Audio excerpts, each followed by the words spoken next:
In the ethnic population, I tend to use armpit incision, or what we call transaxillary incision.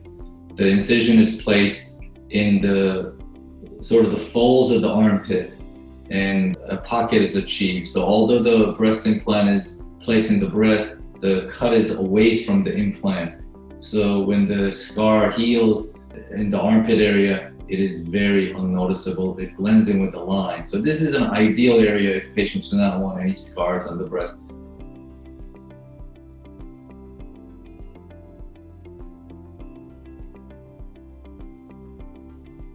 Many surgeons don't use this technique, the armpit technique, but I offer this as well as any other incision on their breast.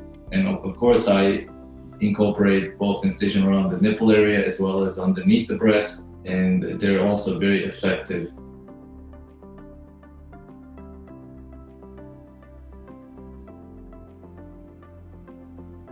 With the breast implant, we like to usually place it under the muscle.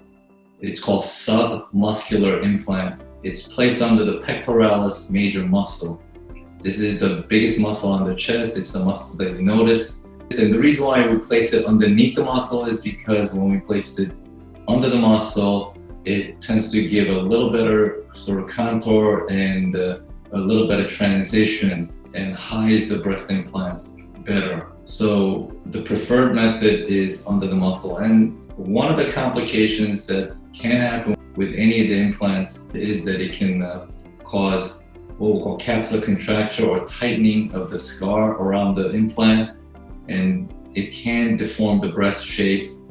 When you place it under the muscle, this complication goes way down.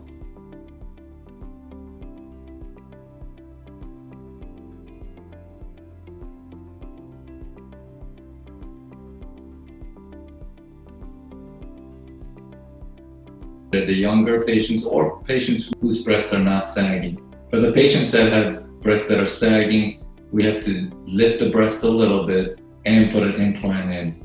Or we can also put the breast implant over the muscle and then try to lift the breast with the implant. I use, in some of the patients, over the muscle or under the muscle, but preferably for the most patients, under the muscle through the armpit incision tends to be the most effective and least scar.